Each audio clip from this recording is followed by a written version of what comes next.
ಎಲ್ರಿಗೂ ನಮಸ್ಕಾರ. ನಾನಿವತ್ತು ವೈಟ್ ಪಾಸ್ತಾ ಮಾಡ್ತಾ ಇದ್ದೀನಿ. ಅದಕ್ಕೆ ಇವಾಗ ಫಸ್ಟ್ ನಾನು ನೀರು ಬಿಸಿ ಇಟ್ಕೊಂಡಿದ್ದೀನಿ. ಅದು ಕುದಿ ಬರುವಾಗ 1 ಸ್ಪೂನಷ್ಟು ಉಪ್ಪು ಹಾಕ್ತಾ ಇದ್ದೀನಿ. ಮತ್ತು ಇದಕ್ಕೆ ಒಂದು 2-3 ಸ್ಪೂನಷ್ಟು ಆಯಿಲ್ ಹಾಕ್ತಾ ಇದ್ದೀನಿ, ಅಂದರೆ ಪಾಸ್ತಾ ಅಂಟಬಾರ್ದು ಅಂತ. ನೆಕ್ಸ್ಟ್ ಮತ್ತು ಇದು ಕುದಿ ಬರುವಾಗ 300 ಗ್ರಾಮಷ್ಟು ಪಾಸ್ತಾ ತೊಗೊಂಡಿದ್ದೀನಿ, ಅಂದರೆ ಇದರಲ್ಲಿ 2 ಬೌಲ್ ಹಾಕ್ತಾ ಇದ್ದೀನಿ ನಾನು.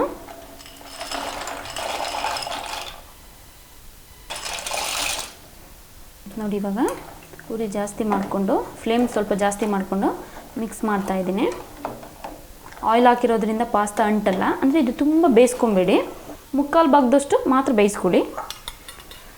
ಒಂದು 7ರಿಂದ 10 ನಿಮಿಷ ಬೇಕಾಗುತ್ತೆ ಇದು ಪಾಸ್ತಾ ಬೇಯೋಕ್ಕೆ.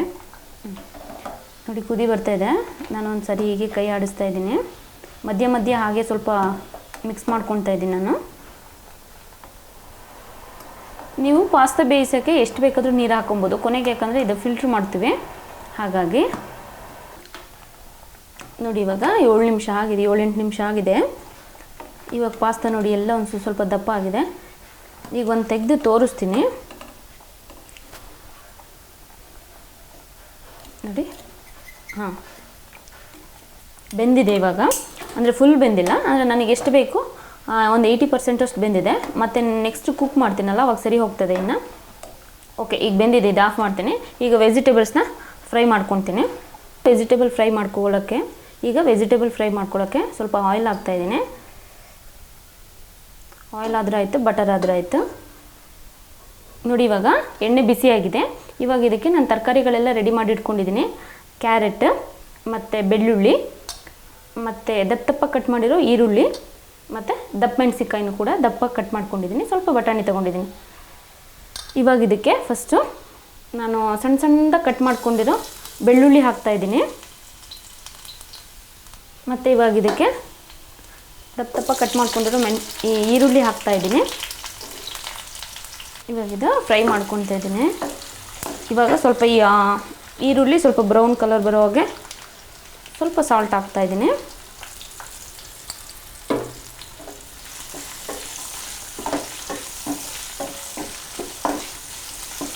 ಈಗ ಆನಿಯನ್ ಸ್ವಲ್ಪ ಒಂದು 2 ಮಿನಿಟ್ಸ್ ಫ್ರೈ ಮಾಡಬೇಕು.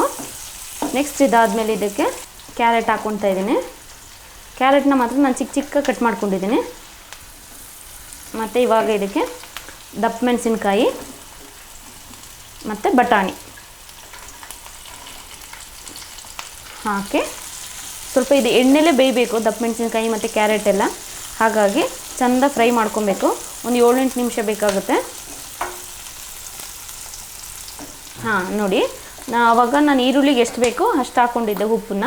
ಇವಾಗ ಮತ್ತು ಎಲ್ಲ ತರಕಾರಿಗೂ ಎಷ್ಟು ಬೇಕು ನೋಡಿ 1 ಸ್ಪೂನಷ್ಟು ಉಪ್ಪು ಹಾಕ್ಕೊತಾ ಇದ್ದೀನಿ. ಮತ್ತು ಇದಕ್ಕೆ ಬ್ಲ್ಯಾಕ್ ಪೆಪ್ಪರ್ ಪೌಡರ್ ಹಾಕ್ಕೊತಾ ಇದ್ದೀನಿ.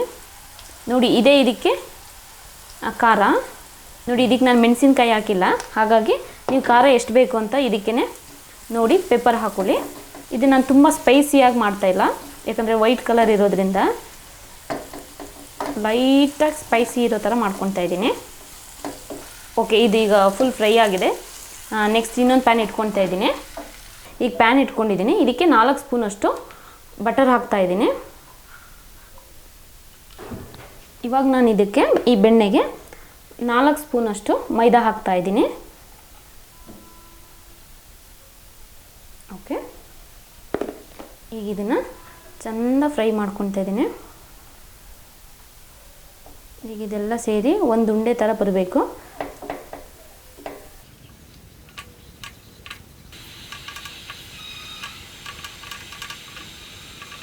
ಈಗ ನೋಡಿ, ಒಂದು 2 ಮಿನಿಟ್ಸಿಗೆ ಸ್ವಲ್ಪ ಮೀಡಿಯಮ್ ಫ್ಲೇಮಲ್ಲಿ ಬಿಸಿ ಮಾಡ್ಕೊತಾ ಇದ್ದೀನಿ. ಮೈದಾನು ಮತ್ತು ಬೆಣ್ಣೆ ಚೆಂದ ಮಿಕ್ಸ್ ಆಗಬೇಕು. ಹಾಗೆ ಈಗ ಫ್ಲೇಮ್ ಕಡಿಮೆ ಮಾಡ್ಕೊತಾ ಇದ್ದೀನಿ. ಕಡಿಮೆ ಫ್ಲೇಮಲ್ಲಿ ಇಟ್ಕೊಂಡು ಈಗ ಇದಕ್ಕೆ ಹಾಲು ಹಾಕ್ತಾಯಿದ್ದೀನಿ. ನೋಡಿ, ನಾನಿಲ್ಲಿ ಅರ್ಧ ಲೀಟ್ರಷ್ಟು ಹಾಲು ತೊಗೊತಾ ಇದ್ದೀನಿ. ಈಗ ಇದಕ್ಕೆ ಹಾಕ್ತಾಯಿದ್ದೀನಿ, ಅಂದರೆ ನಾನು 2 ಗ್ಲಾಸ್ ತೊಗೊಂಡಿದ್ದೀನಿ. ನೋಡಿ, ಸ್ವಲ್ಪ ಹಾಲು ಹಾಕ್ಕೊಂಡು ಮಿಕ್ಸ್ ಮಾಡ್ತಾಯಿದ್ದೀನಿ. ಹಾಲು ಹಾಕುವಾಗಲೇ ಮಿಕ್ಸ್ ಮಾಡ್ತಾ ಇರಬೇಕಿದು, ಇಲ್ಲಾಂದರೆ ಗಂಟು ಬರ್ತಾ ಹೋಗುತ್ತೆ. ಹಾಲು ಹಾಕಿದ ತಕ್ಷಣ ಇದು ಗಟ್ಟಿ ಆಗ್ತಾ ಹೋಗುತ್ತೆ ಮೈದಾ. ಅದು ಒಂದು ಗಂಟು ಇಲ್ದಾಗೆ ಮಿಕ್ಸ್ ಮಾಡ್ತಾ ಇರಬೇಕು, ಕೈ ಬಿಡ್ದಾಗೆ. ನೋಡಿ, ಇವಾಗ ಗಂಟೆಲ್ಲ ಹೋಗಿದೆ. ಈ ಬೆಣ್ಣೆ, ಮೈದಾ ಮತ್ತು ಹಾಲು ಚೆಂದ ಮಿಕ್ಸ್ ಆಗಿದೆ. ಇವಾಗ ಇದಕ್ಕೆ ಒಂದು ಎಷ್ಟು ಬೇಕು ಉಪ್ಪು ನೋಡಿ ಹಾಕೊಳ್ಳಿ. ನಾನೊಂದು 2 ಸ್ಪೂನಷ್ಟು ಉಪ್ಪು ಹಾಕ್ಕೊತಾ ಇದ್ದೀನಿ.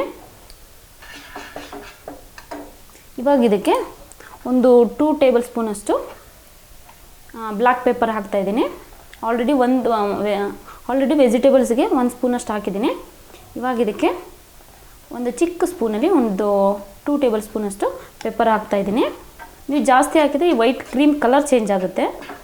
ನೀವು ವೈಟ್ ಕ್ರೀಮ್ ಬೇಕು ಅಂದರೆ ಸ್ವಲ್ಪ ಪೆಪ್ಪರ್ ಕಡಿಮೆ ಮಾಡ್ಕೊಳ್ಳಿ. ಇದಕ್ಕೆ ಚಿಲ್ಲಿ ಫ್ಲೇಕ್ಸ್ ಹಾಕ್ಕೊಳ್ತಾ ಇದ್ದೀನಿ.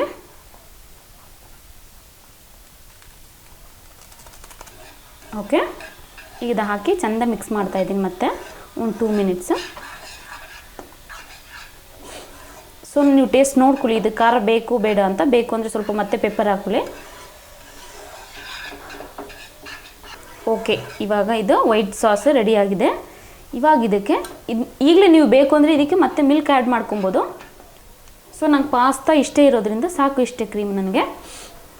ಇವಾಗ ಇದು ಮಿಕ್ಸ್ ಆಗಿದೆ. ಈಗ ಇದಕ್ಕೆ ವೆಜಿಟೇಬಲ್ಸ್ ಎಲ್ಲ ಆ್ಯಡ್ ಮಾಡ್ಕೊತೀನಿ. ನಾನು ಗ್ರೀನ್ ಪೀಸ್ ಹಾಕಿದ್ದೀನಲ್ಲ, ಅದ್ರ ಬದಲು ನೀವು ಕಾರ್ನ್ ಹಾಕೊಬೋದು. ನಾನೆಲ್ಲ ಸ್ವೀಟ್ ಜಾಸ್ತಿ ಆಗುತ್ತೆ ಅಂತ ಹೇಳಿ ಗ್ರೀನ್ ಪೀಸ್ ಹಾಕ್ಕೊಂಡಿದ್ದೀನಿ. ಸೊ ಈಗ ಇದು ಮಿಕ್ಸ್ ಮಾಡ್ತಾಯಿದ್ದೀನಿ. ನಿಮಗೆ ಸ್ವಲ್ಪ ವೈಟೇ ಜಾಸ್ತಿ ಬೇಕು ಅಂದರೆ ಪೆಪ್ಪರ್ ಸ್ವಲ್ಪ ಕಡಿಮೆ ಮಾಡ್ಕೊಳ್ಳಿ. ಚಿಲ್ಲಿ ಫ್ಲೇಕ್ಸ್ನ ಸ್ವಲ್ಪ ಜಾಸ್ತಿ ಹಾಕ್ಕೊಳ್ಳಿ. ಓಕೆ, ಇದಕ್ಕೆ ಪಾಸ್ತಾ ಆ್ಯಡ್ ಮಾಡ್ತಾಯಿದ್ದೀನಿ. ನಾನಿದು ಬಿಸಿನೀರಿಂದ ತೆಗೆದೆ. ಇದು ಬೆಂದಿದ ತಕ್ಷಣ ವಾಟರಿಂದ ತೆಗಿಬೇಕು, ಇಲ್ಲಾಂದರೆ ಅದೇ ಬಿಸಿ ನೀರಲ್ಲಿ ಬಿಟ್ಟರೆ ಮತ್ತೆ ಇನ್ನು ಫುಲ್ ಬೆಂದ್ಬಿಡುತ್ತೆ. ಸೊ ನಾನು ಹಾಗಾಗಿ ಫಸ್ಟೇ ತೆಗೆದಿಟ್ಕೊಂಡು ಸ್ವಲ್ಪ ಕೋಲ್ಡ್ ವಾಟರಲ್ಲಿ ವಾಶ್ ಮಾಡಿ ಇಟ್ಕೊಂಡಿದ್ದೀನಿ. ಇವಾಗ ಇದಕ್ಕೆ ಹಾಕ್ತಾಯಿದ್ದೀನಿ. ಇದನ್ನು ನೀವು ಬೇಕು ಅಂದರೆ ಮಿಲ್ಕ್ ಆ್ಯಡ್ ಮಾಡ್ಕೊಳ್ಳಿ, ಸ್ವಲ್ಪ ತಿಕ್ಕಾಗಿದೆ ಅಂದರೆ.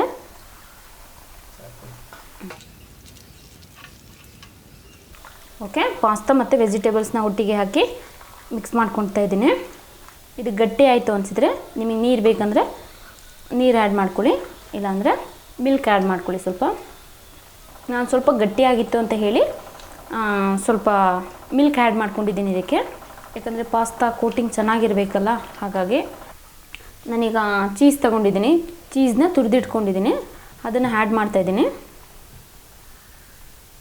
ಸೊ ಮತ್ತು ಇದು ಮೆಲ್ಟ್ ಆಗೋವರೆಗೂ ಸ್ವಲ್ಪ ಮಿಕ್ಸ್ ಮಾಡ್ಕೊತೀನಿ.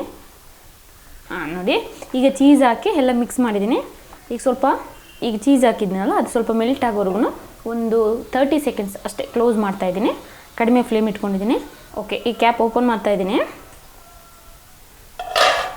ನೋಡಿ, ಚೀಸ್ ಎಲ್ಲ ಆ್ಯಕ್ಚುಲಿ ಮೆಲ್ಟ್ ಆಗ್ತಾಯಿದೆ. ಪಾಸ್ತಾ ರೆಡಿ ಆಗಿದೆ.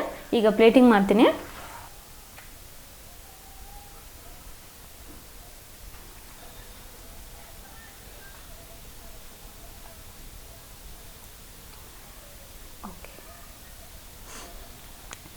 ವೈಟ್ ಕ್ರೀಮಿ ಪಾಸ್ತಾ ರೆಡಿಯಾಗಿದೆ. ಈಗ ಇದು ತುಂಬ ಚೆನ್ನಾಗಿದೆ. ಆ್ಯಕ್ಚುಲಿ ತುಂಬ ಸ್ಪೈಸಿ ಇರಲ್ಲ, ಬಟ್ ನಿಮಗೆ ಬೇಕು ಅಂದರೆ ಹಾಕೊಳ್ಳಿ, ಎಷ್ಟು ಬೇಕಷ್ಟನ್ನು. ನಾನು ಇದು ಸ್ವಲ್ಪ ತುಂಬ ಸ್ವೀಟ್ ಇಲ್ಲ, ಸ್ವಲ್ಪ ತುಂಬ ಸ್ಪೈಸಿನೂ ಇಲ್ಲ, ಆ ಥರ ಮಾಡ್ಕೊಂಡಿದ್ದೀನಿ ನಾನು. ತುಂಬ ಚೆನ್ನಾಗಿದೆ. ಬಟ್ ಚೀಸ್ ಹಾಕಿರೋದ್ರಿಂದ ಅದೇ ಬೇರೆ ಟೇಸ್ಟ್ ಕೊಡುತ್ತೆ.